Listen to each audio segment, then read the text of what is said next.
Hello everybody, my name is Xander and we are on my normal set, but from a bit of a different angle. I have my cabinet here, you can't see it but it's here.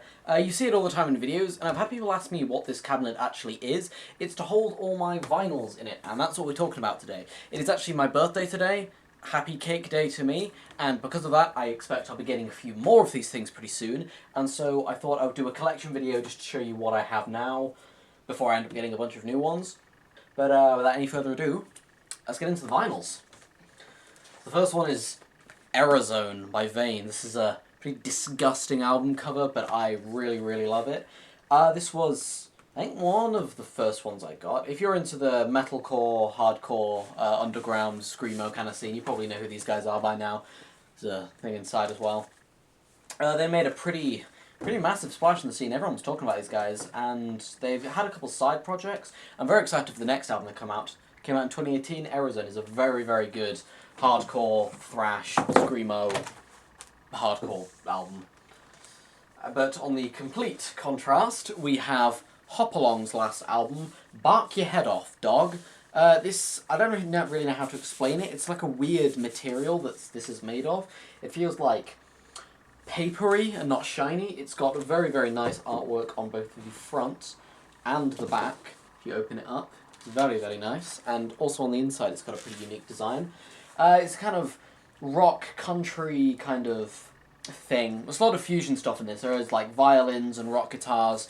Their singer is probably the most fantastic thing about this band. Their singer, she has a very emotional quality to her voice, and she's able to like sing in ways that really make you feel the music. It's really unique stuff on there. So next we have a double whammy. We have two albums, both of which are pretty old and slightly falling apart, by Glenn Miller. Glenn Miller is a big band jazz leader. Has got all of these, all of his most famous ones like Apple Tree, Moonlight Serenade, At Last. All his famous old ones between these two. I play these guys pretty regularly. Next we have a Jethro Tull album that is very much falling apart. I don't know if you can see on the side here. It is very dead. Under Wraps, definitely not their best record. I wouldn't say bad, but you know, it's not their best.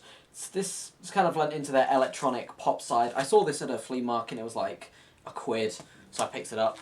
But onto a very good Jethro Tull album.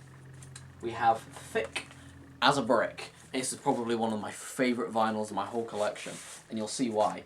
Thick as a Brick, the music itself is simply superb. It's got Ian Anderson playing his flute, doing all his stuff. There are like organ and guitar solos all over this.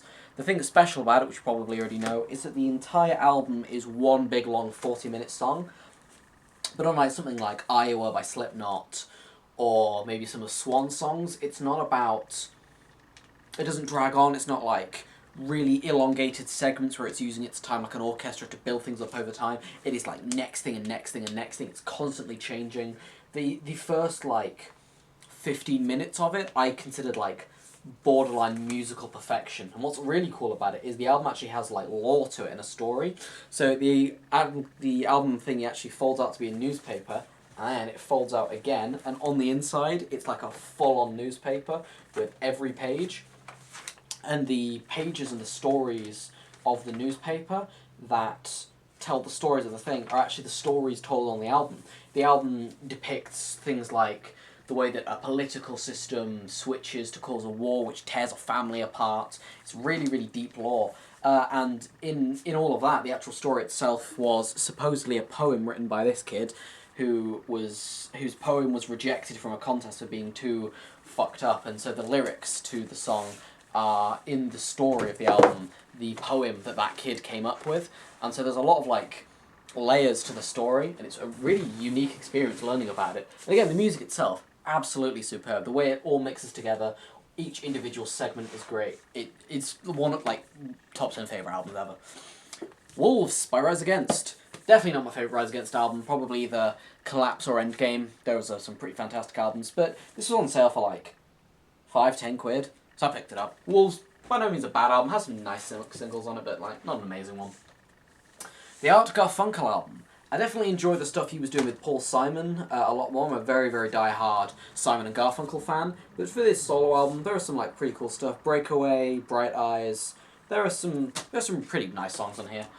Bright Eyes, by the way, was a song used on the soundtrack to Watership Down, the song about the movie about rabbits murdering each other. It's a unique movie. Next one, we have a bit of an oddball in the collection. Fight Songs, the music of Team Fortress 2. I play a lot of TF2. It's one of my favourite games of all time. I did way back in the day, mostly. There's tons of artwork in this. It's a double album with all the soundtrack of the game. Rocket Jump Waltz, Intruder Alert. It's just amazing songs used, not only in the game itself, but also in all the short films that were made alongside the game. Things are falling down, but it's cool. Next we have Leather Teeth, the first vinyl I ever got. That is a killing album cover. It just stares into your soul. Leather Teeth was an imaginary soundtrack. It actually says on the bottom, original motion picture soundtrack. But there isn't actually a movie. It's a soundtrack to a movie that doesn't exist, and that was the theme. So each track is like what's happening in the film. There's like a track when the imaginary serial killer is like murdering people. There's an end credit song and everything. Carpenter Brut, easily one of the best electronic French house synthwave kind of artists. One of the best in the game. I plan to collect the rest of his albums, and also there was a special vinyl release of the Hotline Miami 2 soundtrack he featured very heavily on. Tracks like Roller Mobster or Turbo Killer with some really amazing tracks to come out of that. Now, next one is a very, very special one. Probably one of the most beautiful album covers ever. If you look closely, it's actually like a Where's Wally of characters, and it's also the same on the back. If you look on the inside, it's not quite as intricate, but there's tons of really unique artwork.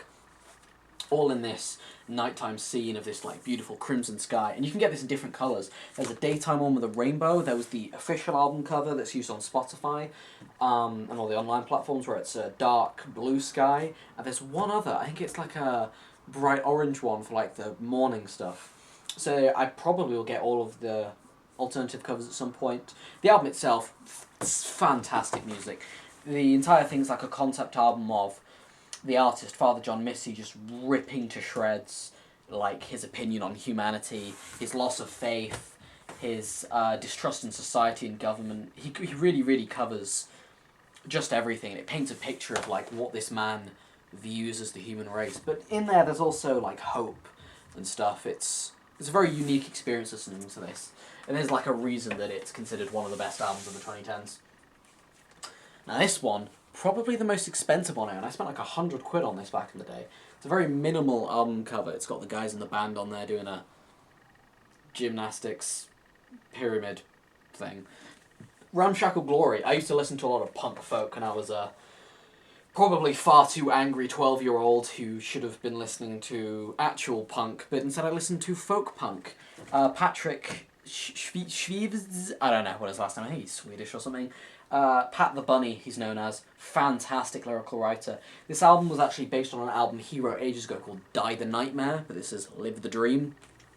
They redid all the old songs in complete orchestration. There's drums and guitars and rock instrumentation on this. There's also pianos and double basses and a lot of accordions on this album. There's a lot of really, really unique instruments that like build up this thing. And the final song, From Here Till Utopia, is by far one of my favourite songs ever. It's fantastic. Every person I've showed it to has become obsessed with it, so go give it a listen. Next up, Giant Steps by John Coltrane.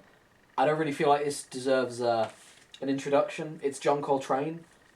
No one did it better. It's one of the most classic jazz albums of all time, for a very good reason. It's John Coltrane at its best.